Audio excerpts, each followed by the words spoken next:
Este é um canal não oficial. Acesse o episódio completo no comentário fixado. A lei brasileira tem 30 páginas, depende da fonte que você usa, mas mais ou menos assim, 30 páginas.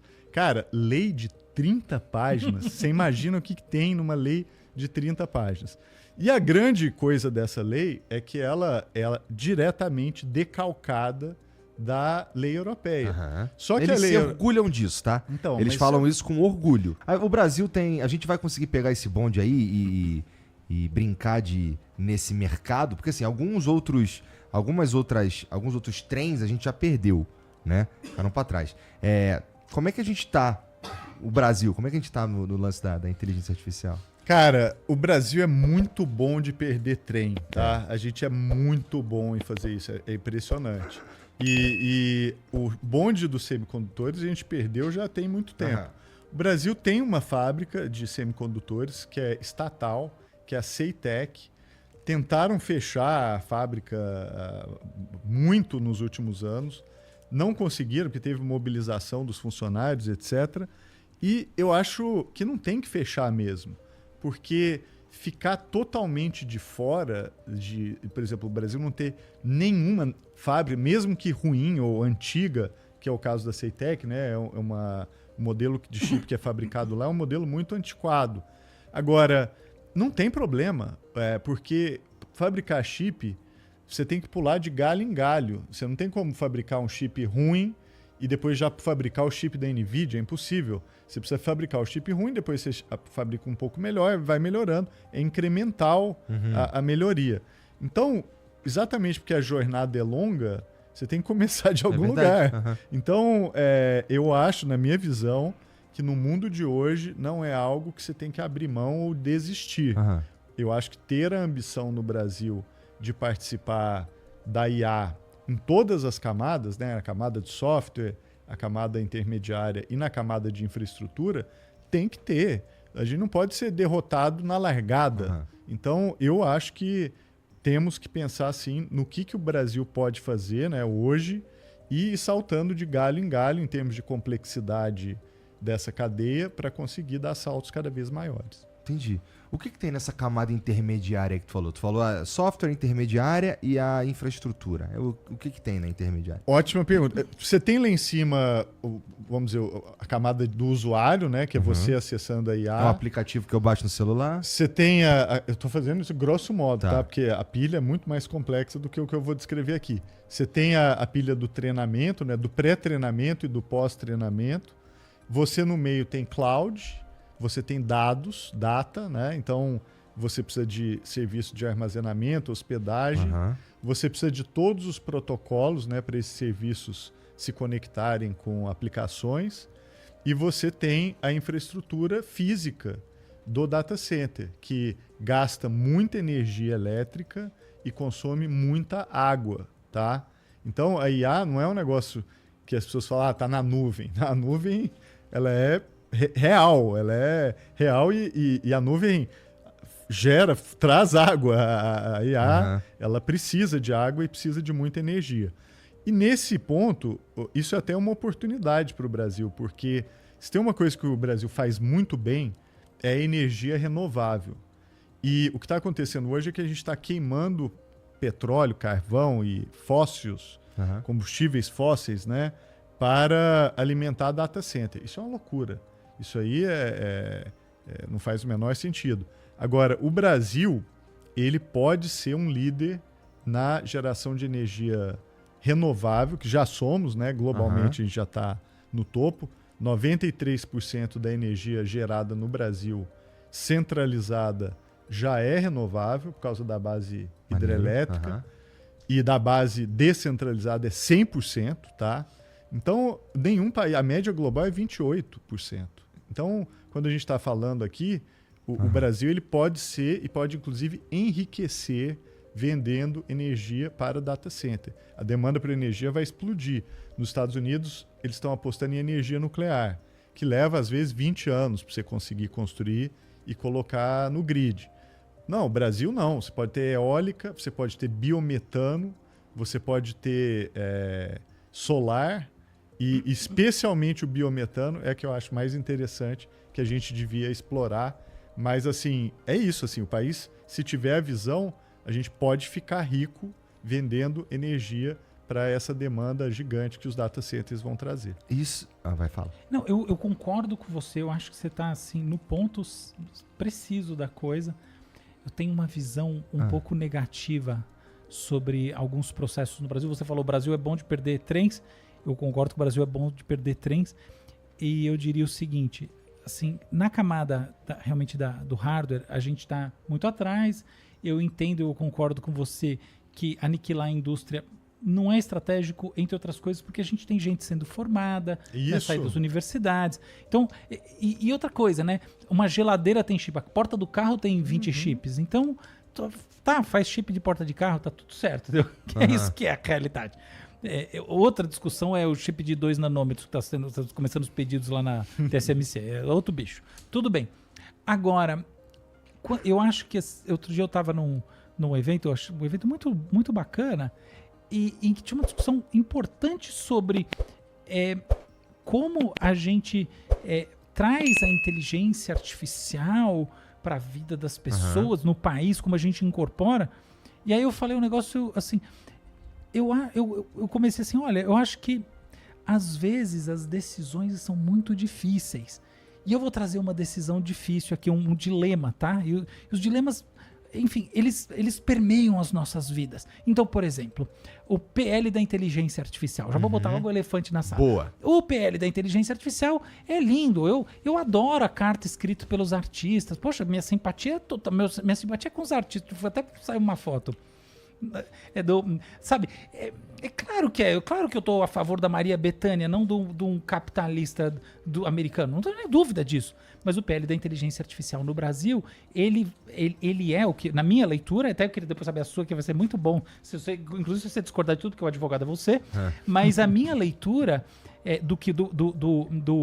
do substituto, né, a versão alterada, que passou no Senado, é que ele é o AI Act, que é o modelo europeu, passado pelo filtro da Coreia do Norte.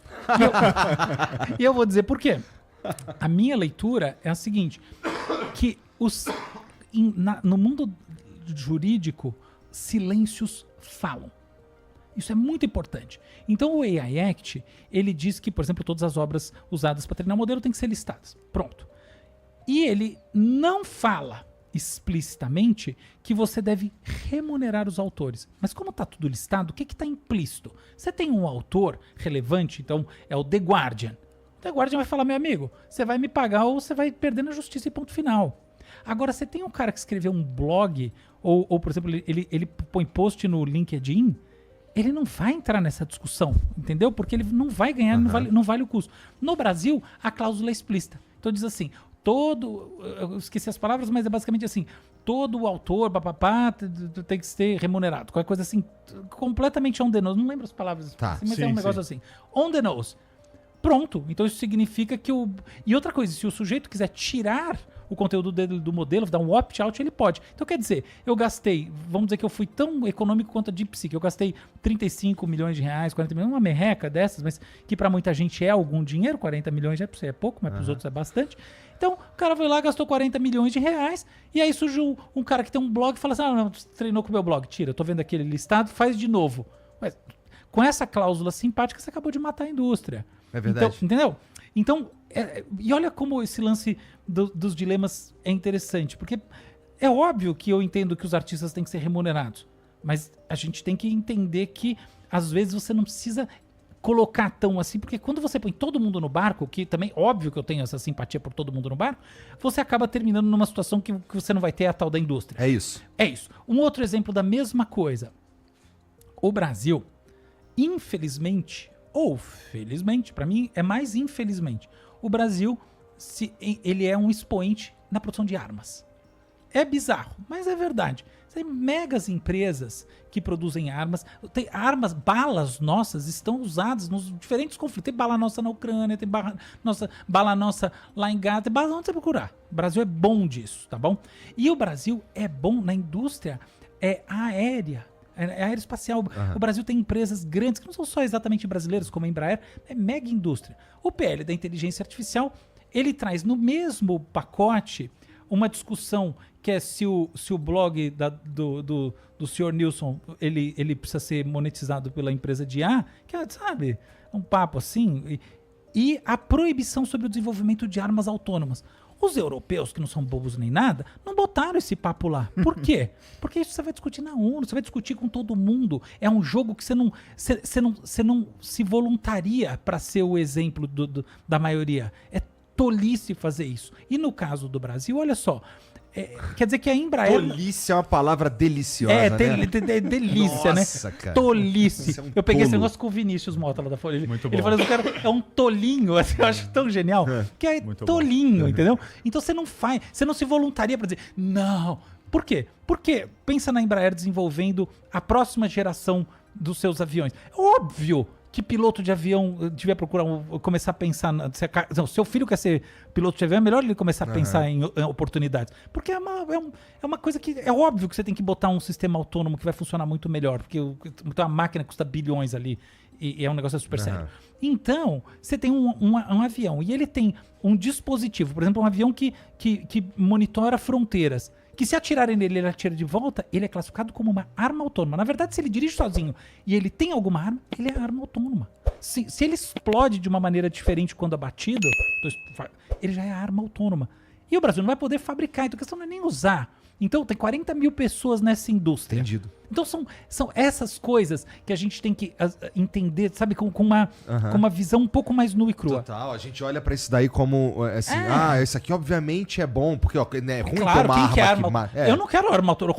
Sabe o Robocop das guerras matando as pessoas em cidades de países subdesenvolvidos. Tá, filme distópico, eu conheço, ninguém quer. Não, sou completamente contra. Mas a gente tem que entender como a coisa funciona de verdade do ponto de vista de país, porque na prática o que a gente faz é matar indústrias e tal, e depois ficar tentando pensar como é que a gente poderia fazer, como é que a gente poderia ter feito diferente. A gente escreve um monte de livros para dizer como é que poderia ter feito diferente. O último comentário em cima disso. Olha só uma coisa, como as coisas são curiosas. Armas atômicas. Armas atômicas são uma catástrofe. Da merda do mundo. O mundo passou décadas de tensão. Hiroshima, Nagasaki, todas as terrores da humanidade. E a Guerra Fria foi um inferno de tensão. Mas tem um lado engraçado. Por quê? Tanto os Estados Unidos quanto a União Soviética tinham armas autônomas, eles só fizeram proxy wars, ou só guerras através de representantes muito menores. Não entraram em guerra um com o outro, porque eles sabiam o custo daquilo do ponto de vista do seu próprio país. Porque se o mundo vai acabar, você vai acabar junto. Então, curiosamente, quando os teóricos da guerra, que a guerra é um assunto que você sabe que eu adoro esse assunto, vão falar sobre armas nucleares. Armas nucleares são armas de deterrence, quer dizer, de segurar o outro, em última análise, de orientação à paz. Falam, não, mas não tem nada de paz numa bomba atômica. Não tem mesmo. Mas se você tem e o outro tem, ninguém joga bomba atômica em cima do outro. É o caso, por exemplo, da Ucrânia. Qual que é o grande problema? A Ucrânia abriu mão das armas autônomas acreditando numa proteção ocidental que está aí o Trump botando em xeque. Então, da mesma maneira como armas atômicas são ruins, mas você entende que se os dois lados têm armas atômicas, a chance de uma guerra mundial é menor, ainda que se ela acontecer o problema vai ser muito maior, você tem que pensar que ter determinadas leis, determinadas coisas são ruins, só que a lei que você vai botar no lugar pode ser pior do que a coisa. Essa é a analogia. Posso complementar? Pelo amor de Deus. A gente nem combinou, mas assim, eu sou um dos críticos mais ferrenhos da lei de inteligência artificial que está sendo feita, né? Primeiro no Senado e agora está na Câmara. É muito ruim. E para começar... Gosta da descrição dele? Que é o AI Act passado pelo filtro da Coreia do Norte? Vou transformar a descrição dele, ainda vou levar para um outro lugar, que é o seguinte. A origem dessa lei foi feita com uma comissão de advogados. Imagina assim, você fala assim, vamos construir uma lei de IA, uma questão estratégica para um país. Quem que a gente chama? Não, vamos chamar os advogados. Aí imagina uma sala cheia de advogados com terno, gravata. Falei, e aí, o que nós vamos fazer com a inteligência artificial? Vamos pensar. Vamos cagar a regra. Então, aí a lei brasileira tem 30 páginas. Depende da fonte que você usa, mas mais ou menos assim, 30 páginas. Cara, lei de 30 páginas. Você imagina o que tem numa lei de 30 páginas. E a grande coisa dessa lei é que ela é diretamente decalcada da lei europeia. Só que eles a lei se orgulham disso, tá? Então, eles falam isso com orgulho. Então, mas gente, o Brasil fez leis, inclusive participei dessa batalha aqui como Marco Civil. O Marco Civil não foi copiado de ninguém. O Marco Civil a gente que fez. É uma lei brasileira. Pelo contrário, depois copiaram o Marco Civil da gente e com muito orgulho, porque o processo do Marco Civil foi aberto, né? Todo mundo pôde participar online. Uma lei que levou 7 anos de debates intensos e aí produziu uma lei original que o Sir Tim Berners-Lee, que é o criador da web, até hoje fala, o Marco Civil é o exemplo de legislação que todo país deveria olhar quando está pensando em regulação de tecnologia. Então, assim, compara isso com uma lei que olha para a Europa e fala, não, a Europa encontrou a solução. Como se o Brasil e a Europa fossem parecidos. O Brasil não tem... Não é óbvio, cara. O que esses caras estão fazendo lá, mano? Em Brasil. Pelo amor de Deus, cara. E isso, assim, me deixa furioso, porque não faz o menor sentido. Assim, o Brasil tem que construir uma lei brasileira de IA e não pegar uma lei europeia, que detalhe, tá? Só copiaram a parte regulatória, que é a parte das regras. A parte de fomento da lei europeia, que é a que diz vamos desenvolver uma indústria nacional, vamos criar medidas contra concorrência predatória, vamos criar uma lei aqui que fomente a capacidade competitiva dos países. Essa não foi copiada, não. Só copiou a parte das regras. Então, isso assim é muito complicado. Eu falei isso no Senado, a gente fez contribuições formais para o Senado. O Senado tinha que ter, no mínimo, feito uma audiência pública, uma consulta pública verdadeira, porque não fez. Para participar da consulta pública, você tinha que ir a Brasília ou mandar por e-mail. E aí, quando você mandava por e-mail, eles não publicavam as contribuições. Então, você não sabia o que as pessoas tinham contribuído até a véspera da lei ser aprovada. Eu fui convidado para falar e não tinha ninguém para me ouvir. É mesmo? Não. Eu falei por Zoom, né? Eu falei por Zoom. Sabe quanto tempo eu tive para falar? 10 minutos. Eu tive 10 minutos também e não tinha ninguém para prestar atenção. Nada. E não sei o seu caso, mas fizeram alguma coisa com o que você falou? Claro que o não. que eu falei foi inútil. Foram 10 minutos que eu perdi na minha vida. Podia estar dormindo, né? Ou podia estar no Instagram. Era um tempo muito melhor empregado fazendo scrolling no Instagram. Doom scrolling. Doom scrolling e ficando deprimido ali do que participando, porque ninguém ouviu. Então, assim, essa é a diferente da minha experiência. A gente ri, mas é foda, né? A minha experiência com o Marco Civil é de participação. Qualquer processo legislativo que eu tiver envolvido, eu vou ouvir as pessoas, porque não é só advogado que precisa falar de IA, a gente precisa ouvir os cientistas, a gente precisa ouvir os bibliotecários, os artistas, os sindicatos, precisamos ouvir as universidades, precisamos ouvir a pessoa no dia a dia, porque IA vai tocar a vida de todo mundo. Por que você vai ouvir só um segmento da sociedade brasileira para fazer o protótipo da lei, que são os advogados? Isso não faz o menor sentido. E Ronaldo, por que detalhe, só desculpa, eu sou advogado, tá? Mas eu adoro os advogados, mas não nos deixem sozinhos fazendo nada, nem lei de IA, nem qualquer outra coisa. E por que você acha que o negócio acabou se encaminhando dessa maneira? Essa pergunta que eu já fiz para mim mesmo. Por quê? Cara, razões... O quê? Tá falando do PL, desse PL específico. Por que ele acabou virando um papo de advogado? Por que ele virou uma cagação de regra, trocando em miúdos? Cara, assim, razões sociológicas das mais diversas. Na prática mesmo. Mas na prática, assim, uma influência... Se você pode falar de quem tava... Uma influência muito exacerbada da Europa, e a Europa se apresentando como uma solução simples para um problema que é complexo. Então, na hora de olhar para um problema complexo e ir pelo caminho mais difícil, que é vamos olhar esse problema a partir da perspectiva do Brasil, foi feito assim, não, vamos olhar esse problema e ver o que os outros já fizeram. E quem fez, estava mais bem elaborado, era a Europa, então vamos copiar a Europa. Acho que essa é a principal explicação. Eu vejo de uma maneira diferente, assim, que eu não tenho todos os dados. A minha leitura foi que a primeira versão na Câmara, que eu acho que era 2120, alguma coisa. 2120, sim. O problema todo aconteceu na construção das comissões do 2120, porque naquele momento, que era o momento de desembarque da pandemia, um negócio assim, a coisa estava muito deflagrada E aí, o que aconteceu foi que se criou uma polaridade esquerda-direita.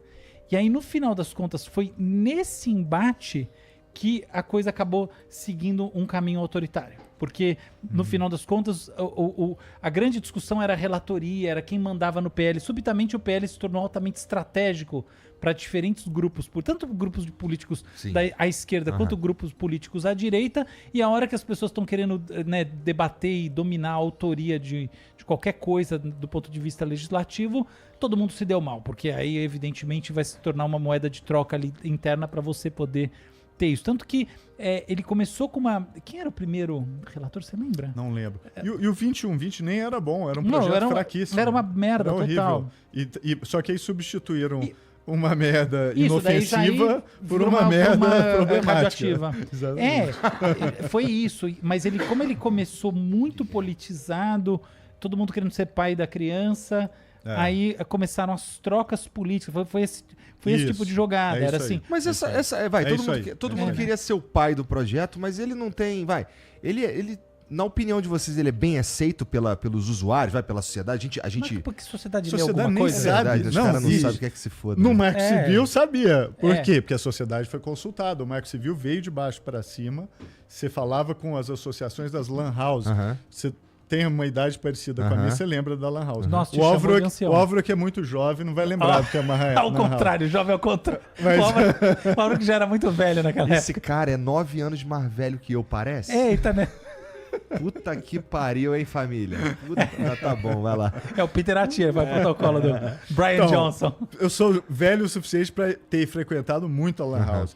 E as Lan Houses, gente, era isso, era a internet da galera. E a Associação Brasileira das Lan Houses encampou o Marco Civil, tinha consulta em Lan House. Você ia lá jogar Counter-Strike e o pessoal perguntava, participa aí da consulta do Marco Civil. E a galera participava, você entendeu? Então, a sociedade ela foi consultada. E eu acho que o que aconteceu com o projeto de lei de IA é um projeto de algumas elites muito específicas e não representativas que resolveram assumir o controle e fizeram uma lei que é um decalque da lei europeia. Agora, na Câmara, eu sou esperançoso e otimista. Eu acho que talvez tenha espaço para ter um pouco mais de debate lá. Sobretudo se a gente botar a boca no trombone toda vez que puder, né? Por isso que a gente tem que fazer isso. Eu suponho que sim. Importantíssimo. Claro. E é estranho, porque assim, às vezes eu fico pensando o que motiva esses caras fazerem uma lei assim tão rapidamente, um troço assim tão... Foi sem rápido debate, de um jeito meio escroto e tudo mais. Mas é óbvio, né? O quê? É bom. O ego dos caras tem um monte de coisa, mas eu fico pensando... Não é isso não, desculpa, é fricção mesmo. Porque é o seguinte, o que eu acho que a gente acabou aqui concordando é que como a autoria, ser pai da criança conta, você tem que fazer muita concessão para ser o pai da criança, entendeu? Então você começa a trazer para dentro grupos, lobbies, todas essas coisas, tudo que importa do ponto de vista legislativo é feito no lobby, apesar do lobby ser oficialmente proibido no Brasil, tá? Mas é uma coisa óbvia. Esqueça a palavra lobby, use advocacy. Então o que acontece é ridículo. Então o advocacy de grupos específicos entrou muito fortemente, tá bom? E alguns advocacies são de grupos que a gente tem tudo para simpatizar com eles, mas o fato é que eles têm um advocacy muito forte e que entrou assim de maneira profunda aqui.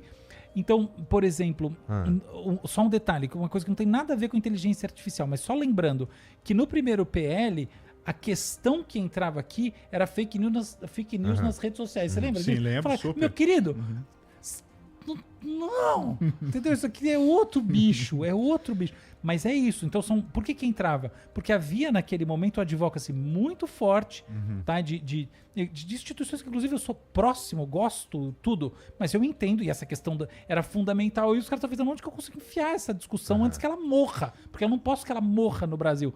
E aí as coisas vão entrando. Então, quando você abre para a opinião pública, para o debate, aí que você ferra de vez essa distribuição de poder, porque ela já é muito delicada quando você tem 6, 7 grupos para você partilhar ali, ou em outras palavras, para você botar parágrafos que são representativos da demanda daquele grupo. Essa é a bucha. E a outra coisa é a seguinte, o projeto ele tem uma visão de que o Brasil é uma grande vítima da inteligência artificial. Exato. Então ele só fala em uma coisa, que é proteger o Brasil contra essa coisa terrível que é a inteligência artificial. Se o projeto de lei de IA fosse um time de futebol, ele seria um time só de zagueiro. Genial. Entendeu? Zagueiro em todas as posições. Cara, e time só de zagueiro não faz gol, não ganha nada, você entendeu? Então a gente precisa de um projeto que tenha a zaga, claro, tem que ter a defesa, mas você precisa ter o meio de campo e precisa ter o ataque. Por quê? Porque o maior risco que o Brasil...